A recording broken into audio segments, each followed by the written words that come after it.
नमस्कार, मी सारिका या चॅनलवर तुमचे खूप खूप स्वागत करते। चला आज बनवूया मस्त अशी गवारीची पातळ भाजी एकदम गावरान स्टाईलने आणि चवीला खरंच खूप छान लागते। तुम्हाला बघूनच तोंडाला पाणी सुटलं असेल बघा, इतकी छान होते भाजी। चला सुरुवात करूया। मी इथे 200 ग्रॅम गवार घेतली आहे आणि बघा तव्यावर इथे भाजून घेते। आता ही गवार आहे ना चांगलीच कोवळी आहे, तुकडे करून घेतले गवारीचे चांगले आणि बघा इथे तव्यावर भाजत आहे। तव्यावर भाजल्याने काय होईल, भाजीमध्ये जास्त वेळ लागणार नाही शिजायला या गवारीला आणि तव्यावर भाजल्याने अजून छान खमंग होते भाजी। तर हे बघा भाजून झालेली सगळी गवार आता मी एका ताटामध्ये काढणार आहे। त्याच्यामध्ये पाणी घालायचं, हलकं हवं तर एका पाण्याने धुवून काढायचं आणि मग ती भाजी बनवायला घ्यायची। तर हे पहा गवार झाली आपली भाजून, त्यामध्ये मी पाणीसुद्धा घालून ठेवलेलं आहे। आता याच्यामध्ये एक मिरची, 6-7 लसूण पाकळ्या सालीसहित मिनिटभर फक्त भाजायचं आहे। भाजून झालं की मी हे सुद्धा बाजूला काढून घेणार आहे। तर हे पहा चांगलं भाजून घेतलं। शेंगदाणेसुद्धा भाजून घेतले आणि चांगले थंड झालेले आहेत। त्याच्यामध्ये एक मूठभर मी शेंगदाणे घेतलेत। आता साली ज्या लसणाच्या त्या काढून घ्यायच्या आणि या मिक्सरच्या भांड्यात घालायचं। एक मिरची, थोडीशी कोथिंबीर असंच वाटून घ्यायचं आपल्याला खरबडीत चांगलं। तर हे पहा तुम्हाला दाखवते, मिक्सरमध्ये 2 वेळा फिरवून घेतलं आणि खूप बारीक पेस्ट करायचं नाही, आपण जशी शेंगदाण्याची चटणी करतो तसंच करायचं आहे। चला मग आता फोडणी करायला घेऊया। मी इथे एक पातेलं ठेवलं आहे, त्यामध्ये तेल घालते। तेल गरम झाल्यावर त्याच्यामध्ये आपल्याला सर्वात आधी मोहरी घालायची आहे।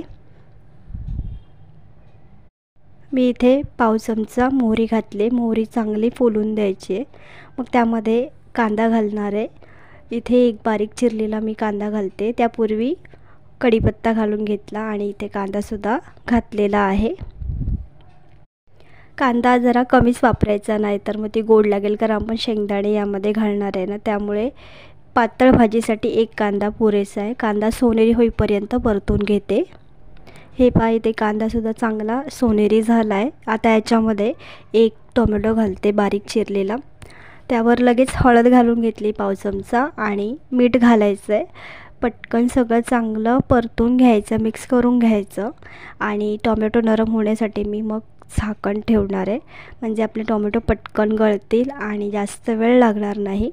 तर हे बघा असं सारखं करून घ्यायचं सगळं मिक्स केल्यानंतर। आता गॅस मंद करून घेते आणि झाकण ठेवते। फक्त मिनिटभर झाकण ठेवलं। आता काढून घेते आणि मसाले घालायचे आहेत। बघा इथे मी कांदा लसूण मसाला घातला अर्धा चमचा आणि इथे पाव चमचा धनेपूड घातलं। त्यापेक्षा कमी जिरं पूड घालायचं आहे आणि चांगलं सगळं परतून घ्यायचं। ते पाणी वगैरे काहीच घालणार नाही आहे मी, कारण आपण जे शेंगदाण्याचा जो कूट तयार केला आहे, मिरची लसूण कोथिंबीरचा, तो घालायचा आहे आणि मग चांगलं परतून घ्यायचं। सगळा कूट इथे मी घालून घेते। 1 मिनिटभर परतवायचं। आत्ताच बघा खूप मस्त असं सुगंध आला ह्या फोडणीला आणि छान सगळं मिक्स करून घ्यायचं। थोडंसं पाणी घालायचं आहे आणि नंतर मिनिटभर परतून घ्यायचं आहे सगळं। हे बघा चांगलं तेल सुटलेलं आहे। आता या सगळ्या मसाल्याला जो तयार केला आहे गवारीचा, आता यामध्ये गवार घालून घ्यायची। गवार हलकी शिजलेली तव्यावर, त्यामुळे जास्त वेळ लागणार नाही आहे भाजी शिजायला। गवार घातल्यानंतर परत एकदा सगळं एकजीव करायचं। सगळा जो आपण मसाला तयार केला जो गवारीसाठी, तो सगळा एकजीव केल्यानंतर त्यामध्ये मग पाणी घालायचं। बघा अशी करून पाहिजे भाजी, खरंच खूप छान होते। जरा गावरान स्टाईलच होते आणि पातळ केली की भाकरीसोबत भातासोबतसुद्धा खायला खरंच खूप छान लागते। तर हे बघा इथे थोडंसं पाणी मी घातलं आहे, अर्धा ग्लास पाणी घातलं। एकसारखं करून घ्यायचं आहे। झाकण न ठेवता उकळ काढून घ्यायची आधी। हे पहा उकळ आलेली, हलका चमचा फिरवून घ्यायचा, कारण शेंगदाण्याचा कूट आहे तो घट्ट होत जातो, भाजी तळाला लागू नये। एकदा चमचा म्हणून फिरवून घेतला आणि गॅस पूर्ण मंद करायचा। 5 मिनिटे ही भाजी शिजवून घ्यायची सगळी। हे पहा 5 मिनिटानंतर झाकण मी उघडलं आहे आणि मस्त अशी चमचमीत गवारीची भाजी तयार आहे। पातळ भाजी आपण तयार केली आहे, खरंच खूप छान झालेली आहे भाजी। हे बघा आता गॅस बंद करून घेते आणि याच्यामध्ये बारीक चिरलेली कोथिंबीर मी इथे घालणार आहे। जेवढी गवारीची सुकी भाजी चांगली लागते खायला, तेवढीच ही गवारीची पातळ भाजीसुद्धा खायला खरंच खूप चवदार लागते. खरंच खूप छान लागते. नक्की ट्राय करून बघा.